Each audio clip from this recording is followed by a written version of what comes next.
آج کا موضوع کافی اہم ہے کیونکہ بہت ہی عام ہے۔ تقریباً دنیا میں 50% مرد اس تکلیف سے دوچار ہوتے ہیں اپنی زندگی میں، اور اس کو ایریکٹائل ڈس فنکشن کہتے ہیں، جس کو عام الفاظ میں مردانہ کمزوری، نامردی یا امپوٹنس کہا جاتا ہے۔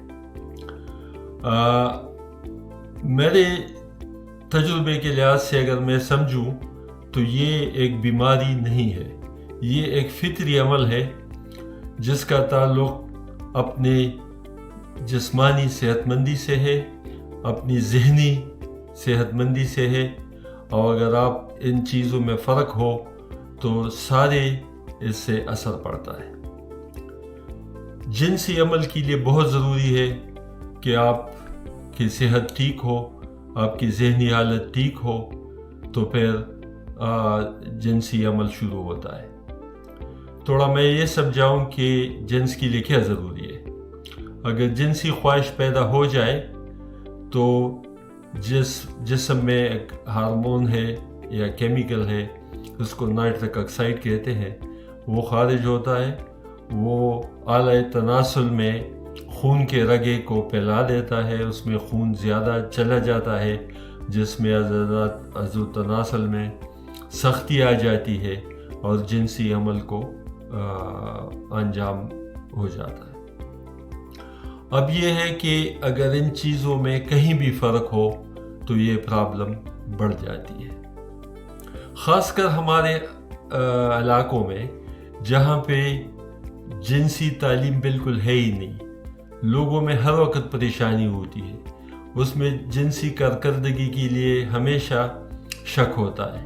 ہمارے پاس مریض آتے ہیں، ان کی نہ شادی ہوتی ہے، نہ ان کو کبھی موقع ملتا ہے جنسی عمل کا، اور وہ پریشان ہوتے ہیں کہ میں کمزور ہوں، مردانہ کمزوری ہے، میری ہڈیاں وہ ہوتا ہے۔ تو یہ چیزیں ذہن پہ بہت برا اثر ڈال دیتی ہیں۔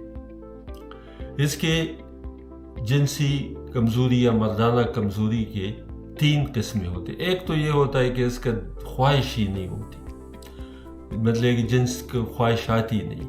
دوسرا یہ ہے کہ اس کے اعلی تناسل میں اتنی سختی نہیں آتی کہ وہ جنسی کارکردگی کر سکے، یا اگر خواہش آ بھی جائے، وہ سختی آ بھی جائے تو جلدی ختم ہو جاتی ہے۔ دوسری وہ ہے کہ سب کچھ ٹھیک ہوتا ہے لیکن جلدی فارغ ہو جاتا ہے۔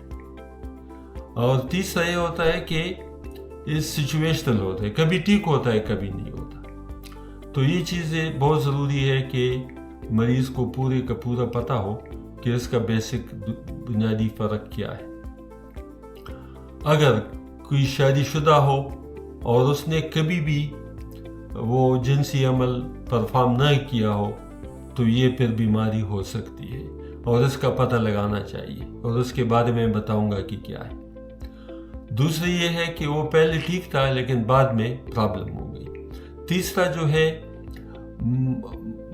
ماحولیاتی اس وجہ سے نہیں ہوتا، مطلب کہ کسی خاص حالت میں ہو، خوش ہو تو ٹھیک ہوتا ہے، اگر کوئی پریشانی ہو تو پھر کام نہیں ہو سکتا، یا کوئی اور ٹینشن ہو۔